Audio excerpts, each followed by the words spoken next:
In Karnataka, a silent crisis is brewing behind the screens of smartphones and tablets. A new report has exposed the dark side of children's digital lives, where abuse often goes unseen, unchecked, and unreported. And at the center of it all, well, I'm not sitting on judgment on Instagram at all, but this study says Instagram comes right on top. A recent state-level study, which was carried out by Child for India in partnership with the Karnataka State Commission for Protection of Child Rights, has revealed disturbing patterns of online sexual exploitation and abuse of children, or what is called as OCAC. And Instagram? Well, it emerged as the top platform where abuse occurs in 77% of cases involving unsafe or embarrassing online experiences. This study, the first of its kind in Karnataka, and congratulations Karnataka that you got this done. It covered 5 districts: Bengaluru Urban, Belagavi, Chikkamaluru, Raichur and Chamarajanagar. Interviewing over 900 school-going children, 300 parents and 60 teachers. The findings are really alarming. Children are facing threats, real persistent threat online, from online grooming and sextortion to cyber stalking and sexual solicitation, and most of them aren't telling anyone. They are keeping quiet, they are scared, they are shy, they are embarrassed. Even more troubling, 16% of older teens had befriended strangers online and 10% actually met them in person. For many, these encounters led to immediate psychological trauma. The pandemic only made things worse. When schools were shut, parents were busy, working from home, screen time surged, often without supervision. But despite the increased exposure, only 20% of children had ever attended a digital safety session. Amongst out of children, the most vulnerable, that number drops to a shocking low. And while 90% of teens are online, most are navigating all alone. No one is watching them. So why don't they report abuse, you may ask? The answers are chilling: fear, shame, and therefore complete silence. A silence which is now being normalized at school, at home, and communities. The report also revealed a troubling shift. Children are turning to peers, not parents, and when parents do find out, only 1/3 report the abuse to them. Teachers also feel that they are not equipped really to kind of handle this. Many say they have no training, they just don't understand, and often sex education sessions stop at good touch, bad touch, and that's about it. It needs to be now upscale. This isn't a tech problem, it's a systemic failure. We have to see what to do about this. This is a loudest warning. Shashidhar Kosambe, member of KSCPCR, and Rajesh Ranjan Singh, board member, Child Fund India. Both of them are here. A very warm welcome, and what a lovely study. I must congratulate you people, and also South First for doing what you are doing. So Rajesh Ranjan Singh, let me come to you first. This is not a problem about this phone that I have. This is not a problem about me being busy. This is a problem of ignorance, of not telling the child that, hey, there is a danger out there. You can use the phone, but use it in a prudent fashion. Rajesh Ranjan Singh.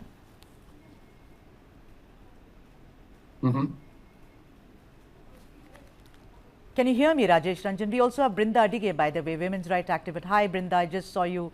Sorry for not introducing first. Rajesh Ranjan Singh, can you hear me? I can. Thank you. So what do you think? I asked you a question, sir. May I repeat myself, sir? Can you just repeat again? Yeah, please. I'm saying that somewhere we are failing with our kids, the adolescents, that having a phone, going online is not a crime. It's a need of the hour. But we are not able to educate them on the dangers of it. What do you think? Absolutely. I think, as you rightly mentioned, ma'am, that I think almost close to around 50% of the kids have access to the phone, the mobile system there, and rightly so. That what we have not done well over the period of time is to really educate them. We give them a tool, but before giving them the tool, and that was the need of like during the COVID, when the classes were online, every parents were asked to hand over or give a phone to the children there. But I think it's a critical and important that the do's and don'ts of any tool and technology that we really use, especially amongst the children, we need to really educate them, make them aware. And I think that responsibility lies with everyone. So first, It's a first the step, digital literacy. it's a step. Digital safety is a step, and I think Karnataka, congratulations, at least you did this study as it was published in South First. Brinda Adige, 77%, if I'm not wrong, of abuse on your screens, they are all linked to Instagram. Like I said, I don't sit on judgment on Instagram. I mean, everyone goes. But I think behind this, and it happens with me, I am also a culprit of, guilty as charged. Although I was not interested, I was pushed into it. You should Instagram, you should tell the world what you're wearing, where you're going, what footwear you are wearing. If me at my age can be pressurized into this, can you understand the pressure that these children feel, face between the ages of 15 and 18, Brinda Adige? Somewhere we as a society have failed completely. You're absolutely right, Sudha. We as a society, we as adults, we as institutions of education have miserably failed our children. Because we know that for the last 10, 15 years, of course, the whole Instagram and social media has become a social currency. So that we cannot deny. And with that social currency comes this entire issue of peer pressure. And that peer pressure is also something that we've not seemed to have realized the kind of pressure online, because online it is only that child with his or her gadget and everybody who's invisible out there. And what is the first important messaging that they get is the number of likes is your self-worth. So can you imagine these very important things? Social currency, peer pressure, self-worth. None of us have addressed any point of time because we assumed that COVID time, everybody is there and they're all very busy, with the tabs and all of these kind of things. But the next big question is, what have institutions like schools done about it? How much have the institutions addressed this issue? Because it started off with the pandemic. Now we have this online abuse, which is the hidden epidemic. It is not just a pandemic, it's continuing. We haven't got over it yet. And we do not have strong legal mechanisms. Well Huge gaps. Huge gaps. We might talk about Silicon City and all of it, but we have huge social legal gaps. Yeah, a recent series on an OTT platform revealed that. I mean, it is so dangerous. I was so shocked. Half the term I did not understand. I had to go back to my children to understand. But like you say, Brinda, behind the facade lurks a big demon, an ogre, and we are all so unaware of it. Rajesh Ranjan Singh, apparently this is not just in the cities. Even rural children are vulnerable towards it. We all think, no, we are in the city, we go to malls. But the problem is the instrument in itself, which opens a Pandora box for a child who is at an impressionable age, adolescence, and can befriend a stranger, complete stranger on a social media platform. Absolutely. Absolutely. In fact, the survey what was conducted, 4 out of the 5 districts that was picked was predominantly the rural areas there. And what the data, you really see this, the contrasting data, and like in what you were stating, truly it came from the rural also. So it has been a myth, and mostly we just think about it's an urban phenomena. But our rural children are equally, and the perpetrators, they don't divide between the rural and the urban. Shashidhar Kosambe, member KSC PCR, has also joined us now. Shashidhar Kosambe, thank you so much for making the time and many congratulations.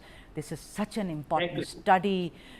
This was the need of the hour, digital safety. Tell me, Shashidhar Kosambe, what are the 3 main points, the takeaways that should make all of us as a society, as parents, as schools, as institutions really vigilant now? Madam, really our Child Commission and Child Fund India deep survey to already our rural children and city children 99% online OC act से वो danger already already हम ये करें madam जी। उसके लिए हम हमारे बोलिए। राजेश सर, हम हमारे पूरा कमीशन के सब मेंबर्स, अध्यक्ष सब मिलके अभी हम गवर्नमेंट को रिकमेंडेशन ये दे रहे कि हम ऑनलाइन सेफ्टी से बच्चों को कैसा बचाना चाहिए। उसीलिए हमारा लेजिस्लेटिव काउंसिल का ऑनरेबल चेयरपर्सन बहुत अच्छा काम आप जब सरकार को बताने वाले हैं, it's very good work, you know. But Brinda, you and I have discussed so many cyber security cases, Brinda Dige. What happens? You are in the middle of it. Someone abuses me, leaves rape threats. I'm an adult woman. How do you think the government, do you think it will even take this seriously? Do you think it will be top of agenda where our children are exposed to social media platforms, meeting strangers? A lot of them said we met strangers, 30% I think. Then what happened? Well, I read the case, he befriended me. Then I was very scared because he got personal with me. Apparently boys are more bold than girls are, and we all know that, you know why, because of our bodies we are always very careful. We do not know where this will go. But apparently there is also one big allegation, Brindadi, that the parents just don't care. I don't believe that. I think they are blasé about it. You know, they must think that children are doing what is acceptable. Mom's doing gramming, child is doing gramming. But Brindadi, first, do you think the government will take it seriously? Do you have any hope, Brindadi? I don't have any hope. 100% madam. मैं आपसे बाद में 1 minute रुक जाइए, 1 minute रुक जाइए Brinda. As a commission, it is a job of the government. When they present it at the House, at the Assembly, when they present it, there has to be some kind of a decision taken. Now, usually decisions are not taken because it goes in for some more discussions. By the time it comes out, either the team at KSCPCR has changed or something else at the government. So we know that children are not priority. And we also know, again, I'm telling, there is no redress mechanism that children or even adults, Sudha, even we cannot file a case of even cyberbullying online. We have to go to the police station. Can you imagine what will be the plight of a child who might want to go and make a complaint? Where have we made these child-friendly mechanisms available for them? Because we know we are a patriarchal society. It is very difficult for them to go and talk to anybody. A. B. How many parents are cyber-friendly or cyber-educated? How many of them know what happens, how it happens, where it goes, how they can get caught? What is the kind of exploitation that is happening over there? I don't think parents have. At least 80% of the parents do not have that education. So there's nothing more that they can talk to the child. Of course, they have faith. Don't do this, don't do that. But children are curious. They are inquisitive. And by chance get into a lot of stuff because of peer pressure. So we want to ask this question, will my government address this issue in the next 3 weeks? Will they come out with a white paper? It's a serious issue just now. Only Karnataka has the study, but will they come out with a white paper? Will you, KSCPCR, ask that the government come out with a white paper so that institutions, parents, communities can start working on probably alternative and remedies? Rajesh Ranjan, do you have hope that the Karnataka government will do something about it? Studies happen. This is a great study. But like Brinda asked, what will be the forward step? And let me add one thing, Rajesh Ranjan Singh. I have seen vulgar clips and reels on Instagram where the daughter and the father are dancing. You can dance with your father, but not like this, not on that song. Downright vulgar and risque. Yeah. Will the government do anything? Do you have hope, Rajesh Ranjan Singh? Absolutely, absolutely. In fact, the first sign is that the whole study, we did it together with the commission. So there is a kind of acknowledgement and acceptance. Now that the study, the data is very much there within the report. When we were sharing the report at that point of time, the key people who were there from the government, they made it very clear that give me a concise report, which I can really table within the legislative assembly there. I think I saw also a very clear commitment of the commission that they would like to really take this and ensure that the key decision makers really have access to the report. All right. And then from there onwards, I think the right decisions is being taken. really You seem help and hopeful. protect You children. seem hopeful. I'm being a cynic, much like Brinda. Maybe we are women. I do not know whether it's a gender issue because I'm very scared of all this. Shashidhar Kosambe ji, आपको क्या लगता है सरकार कुछ करेगी या report रखेंगे और फिर कहानी खत्म, सब अपने अपने घर जाइए?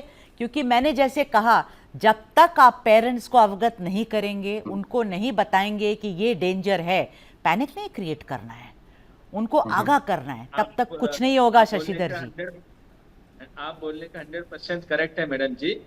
हम इसीलिए हमारा लेजिस्लेटिव चेयरपर्सन जी बोले है, हम एक दिन पूरा अधिवेशन में यही सब्जेक्ट रखेंगे, हमारा को इनपुट दीजिए पूरा।